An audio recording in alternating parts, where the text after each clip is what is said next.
These look so good on me. I'm excited because my lights came in today. Look at Jen and Tin. They agree.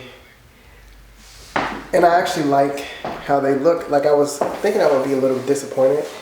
But because I ordered switches and the face covers from different places, but the colors match up. And so I'm really, really excited about this.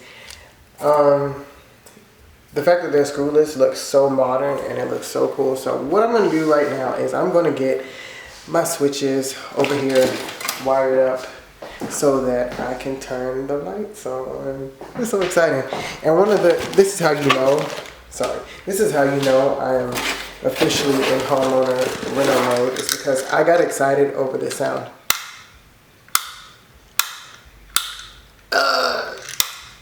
It's a strong click. I'm excited. So I'm going to wire those up and then we'll see if my wiring was a success or if I was a failure.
So this is the current status of my bedroom right now. It almost looks like an art installation. Well, you can't see it all, but like with the things hanging down and they're very still, it just reminds me of going through a modern art museum. And this is the dress I was telling you about that I am almost reluctantly but kind of gladly keeping. Was thinking about getting rid of it and stuff, but the quality is just like, it's just so nice. Like it has these little velvet lined boxes, and then well, they're not in everyone, and then it has these shutters and things like that are like totally useless, but I just think that's cool. I hate the hardware, but, and look at that, like that has that swing open and it has these pull out drawers in the middle and all that stuff. So I was like, it's kind of worth keeping. Yeah, and this velvet line top as well. My issue with it is, of course, it's big. I'm not very much into big furniture. I prefer having more space in my room, and so that's why I'm getting rid of the king size bed that they had in here. That matches this. My fear was that if I get rid of the king size mattress or the king size bed frame separately from the nightstand and the dresser, was that I would make less money on it. But then I thought about, like, I've flipped furniture before and made spades, and so like I'm gonna flip this furniture, and so like I was thinking, yeah, if I ever want to sell this after I flip it, I know I'm gonna be able to sell it for more than what it's worth now, because right now it's kind of like dated. It's very specific. The paint is kind of cheap. The sheen is not the best either. It just doesn't have a very luxe feel. And so what I'm going to do to make me feel a little bit better is I'm going to take the feet off, because the feet are not my style, and it's also adding too much height. If I take it down a couple of inches, it'll make me feel better about having it in here, because it is so big. I'm also not going to reattach the mirror that came with it, because like I mentioned before, I don't like dresser top mirrors. And also, what the heck? I missed some spots. And also, going to be changing hardware and repainting this. I'm going to keep it, but I think I'll feel better about it once it's lower to the floor. Jen and 10, what do you think?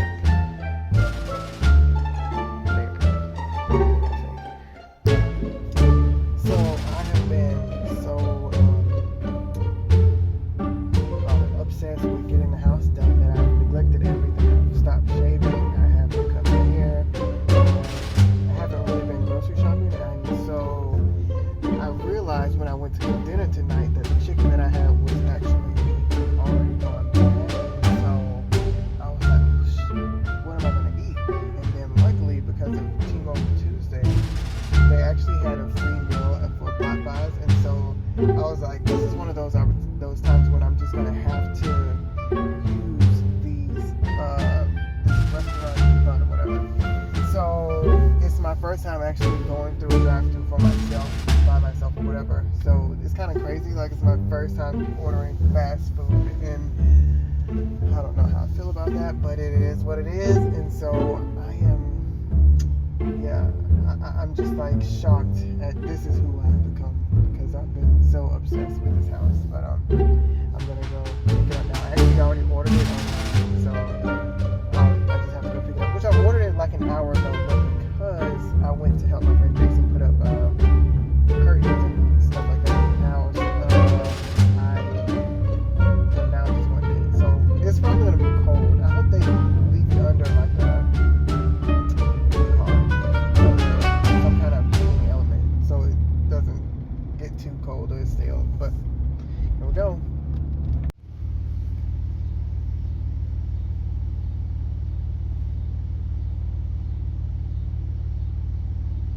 Six and a half hours later. Thank you. You have a good night. Thanks. Okay, so I just finished wiring the light switches. This is kind of the mangled up mess. I'll try to explain to you what I kind of did here. So this was the dimmer switch that I used. I want all the main slimline LED lights to be on dimmers, and this is going to be the switch that I use for the ceiling fan that's going to go in the center. And so what I did was this is a 3-way switch, and I just decided to order all 3-way switches because it doesn't make a difference in terms of price, and it also gives me the option of, I won't say the option, it keeps me from getting confused about which switches go where. So I just order all 3-way switches because I need 3-way switches downstairs, like everywhere downstairs. And so I just ordered a bunch of these. Well, actually only 3, but whatever. And these switches come with wires of their own. And so the way they code it is, one of the reds is the one that, well, the red wire that you're not using if you're not using a 3-way pole, they have 2 reds. One is for a 3-way, and the other one that they use to code to go towards the light. Normally that would be just a normal black or whatever. And then they just require you to connect the blacks, the black to the black, the red to the black, and then the green to the other coppers. Now here's where I got kind of like, ugh. I don't like using these wire nuts, but because of this wire being so frail and thin, I had to use these. And what is kind of crazy in here, I know it looks kind of crazy, but it's the copper. So the bare copper are the ground wires, and what I did was I connected all of them together, but then I also had to do that orange extra connector to make sure it got grounded on the ceiling fan switch. So that's pretty much it. And of course I connected all the whites, and this is really popular now. Well, actually this is up to code. Before, I guess in the past you could run the power directly to the lights, but that's not up to code anymore. And also nowadays with smart switches that connect to Alexa or whatever, you have to have neutrals at the box, at the gang. This is called a gang. Gang. So I'm gonna see if I did all this correctly. I did have the power off, and I just went back downstairs and turned it back on. So if it's working, or if I wired this right, then the light should come on that I have here. So let's see. Wait, hold on. Oh, it is on. Oh, wait. Oh, there we go. Oh, I forgot.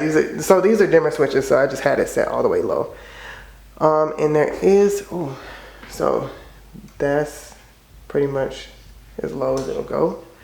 And then I could turn it up. That's as bright as it'll go. That's pretty cool.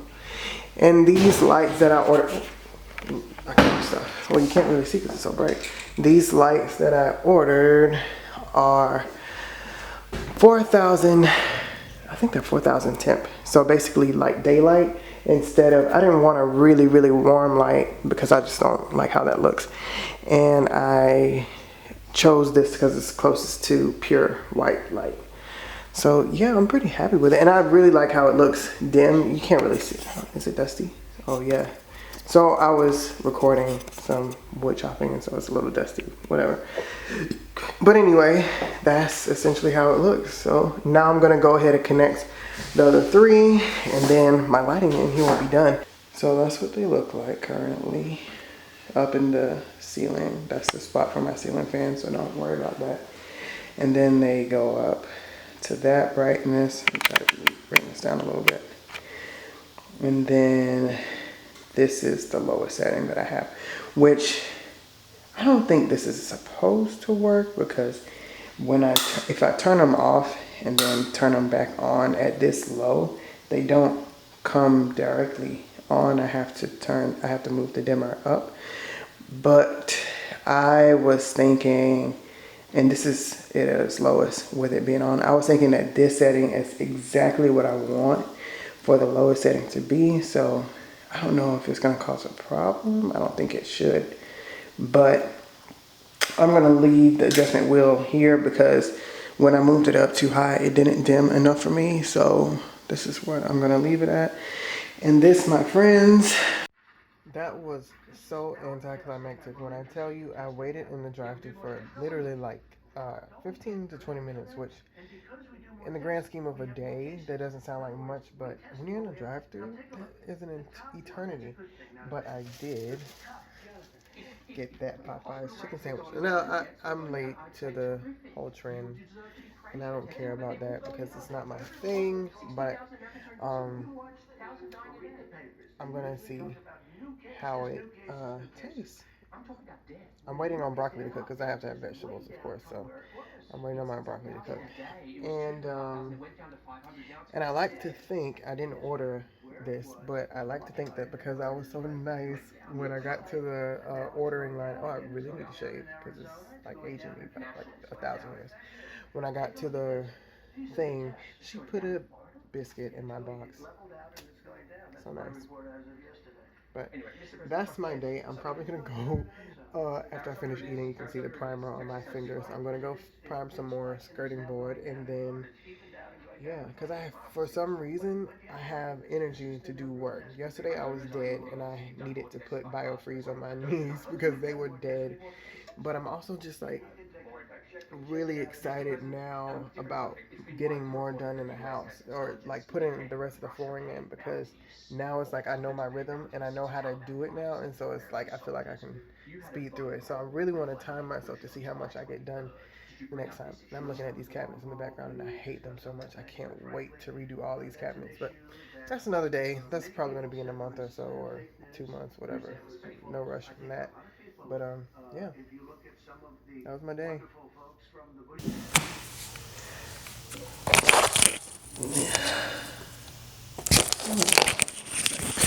So I wanted to make a video about something that I just realized I have been doing. I've owned this. Hold on, I want to show you.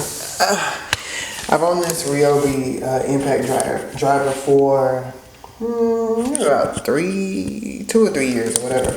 And I always thought that it was broken because it wouldn't hold bits. And so I've been looking up different videos on why impact drivers don't hold bits. And a lot of them say that the spring is broken where there's a little ball inside here that catches on the bit, and I think it was a DeWalt brand that the video was showing where the spring had broken, and it wasn't holding any bit. So I was like, okay, my spring must be broken too. But when I ordered the new spring, I was like, this seems like it wouldn't break. And so I was just playing around with the impact driver, and I was looking inside and I can see the ball, and I was like, okay, the ball's in there, so why isn't it working? And then I just started pulling on it, and I was like, oh wait, the ball went away. And then it dawned on me that if I pull it and then put the bit in and release it, that probably will lock it in place. So 2 or 3 years of thinking this thing has been broken. It actually works. I pulled it, the ball goes away, put the impact in the drill bit, and it doesn't fall out. So stupid. Okay, so I just wanted to say that I looked in my food box again, and there's a lot of extra food in here. Oops, fuck is boiling really fast. Anyways, I looked in the box again, and there's like way more food than what I ordered, so it was gifted. I'm a good person, so I deserve it. But there we go. That's a good ending to the day.